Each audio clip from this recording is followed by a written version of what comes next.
For years, from the point at which the U.S. declared that Muammar Gaddafi had changed his ways, almost until the point when the U.S. and its allies started bombing Gaddafi's regime, a number of U.S. companies were reaping huge profits from the Libyan leader. Brian Todd has been digging into this story for us. He's got a special Situation Room investigative report. What have you learned? Well, Wolf, according to federal records, the Libyan regime spent more than $8 million over the past 3 years on lobbying in the U.S.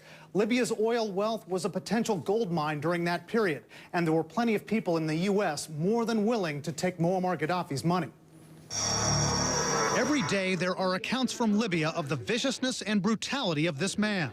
But before this war, Muammar Gaddafi had renounced terrorism and weapons of mass destruction and had really improved his image with the West, thanks in part to lobbying, consulting, and law firms in the U.S. who made millions off him. One of them is the Livingston Group, which works out of this building. It's headed by former Republican Congressman Bob Livingston. Federal records show the firm made about $2.5 million over less than 2 years, setting up meetings with congressmen and looking after Libya's interests in Washington. A Livingston aide said he wouldn't go on camera with us, but both the aide and Livingston himself have acknowledged the firm's work with Libya. Livingston and his aides say the firm stopped working for Libya's government in 2009 to protest the release of the accused Lockerbie bomber from a Scottish prison. Another firm, called the Monitor Group, made several $1 million in its dealings with Libya. According to documents posted online by a Libyan opposition group, the Monitor Group charged the Libyan government $250,000 a month between 2006 and 2008. In return, according to the documents, the firm sent academics from Harvard and elsewhere to meet with Muammar Gaddafi. Some of them wrote positive articles about the Libyan leader. They advised Gaddafi's son, Saif, on the thesis for his PhD. The Monitor Group offered to produce a glowing biography of Muammar Gaddafi for nearly $3 million, which the firm now calls a mistake. The group even proposed helping Gaddafi set up his own National Security Council. Did the Monitor Group skirt U.S. law in its dealings with Libya?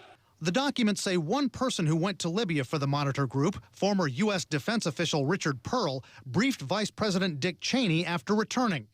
Contacted by CNN, Pearl wouldn't go on camera, but denied ever briefing Cheney. We couldn't get comment from Cheney's office. Paul Blumenthal of the nonpartisan watchdog group The Sunlight Foundation says if Pearl briefed Cheney, that part of the Monitor Group's work in Libya could be illegal because it's not a registered lobbying firm. What did the Monitor Group do that was deceptive, in your opinion? Well, the Monitor Group, despite not being a traditional lobbying organization, really should have registered under the Foreign Agent Registration Act, which has a much broader definition of who is a lobbyist and who should register than the traditional lobbying law. And in this case, they were working to bring intellectuals to Libya who had foreign policy ties in America to elites, whether it was Dick Cheney or people in the State Department, the Defense Department. And they really wanted these intellectuals to be able to influence policy on Libya. We spoke with Eamon Kelly, a partner with the Monitor Group who's leading an internal investigation into the firm's dealings with Libya. What do you say to the critics who say you not only made a lot of money off a brutal dictator, but you did indirect lobbying for him and you should have registered and didn't do that? First of all, we were working in Libya at a very different time in history. The international community at the time that we were undertaking that work believed, as did we, that there was an important possibility that serious and significant reform could take place, and we believed we could support that. We were not working for Gaddafi, we were working for Libya. If we discover that there was anything inappropriate that we did, we will take all appropriate measures to remedy it. Plenty of others made millions off Gaddafi. Rhonda Fahmy Udom's lobbying firm got more than $1 million a year for 3 years to push for Libya to be taken off America's list of terrorist sponsors. It was all registered and above board. But critics say you knew about his history, you knew about the chance that he could maybe never change, and you made a deal with the devil.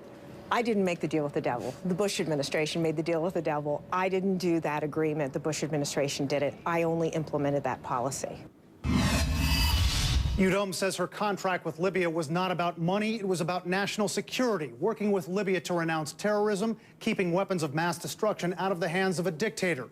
She says if Gaddafi had those weapons now, he would be using them on his own people. Wolf. And as far as this Monitor Group is concerned, the suggestion that they were dealing with another unsavory character beyond Gaddafi. That's right. The records show that a key contact for the Monitor Group in Libya was Abdullah al-Sanusi. He is Muammar Gaddafi's brother-in-law. He is linked to the Lockerbie bombing. to the massacre of hundreds of prisoners at Abu Salim prison in Libya in 1996, and also to the bombing of a French passenger jet over Niger. Eamon Kelly of the Monitor Group, I asked him about that. He said, look, at the time, we thought that things were different. Things were different at the time we were dealing with them. Libya's leadership had renounced its past. He said that, look, we had to deal with the leadership we were presented, but he did say they regret that the work they did not produce the reforms that they hoped. And let's not forget that the Bush administration and the Obama administration, That's right. they encouraged an effort to try to improve ties between the U.S. and Libya throughout all of these years. Absolutely. Thanks very much, Brian, for that. The clock is ticking toward a government shutdown, and it's looking a lot like what we saw 16 years ago. I have the proof. That's coming up next.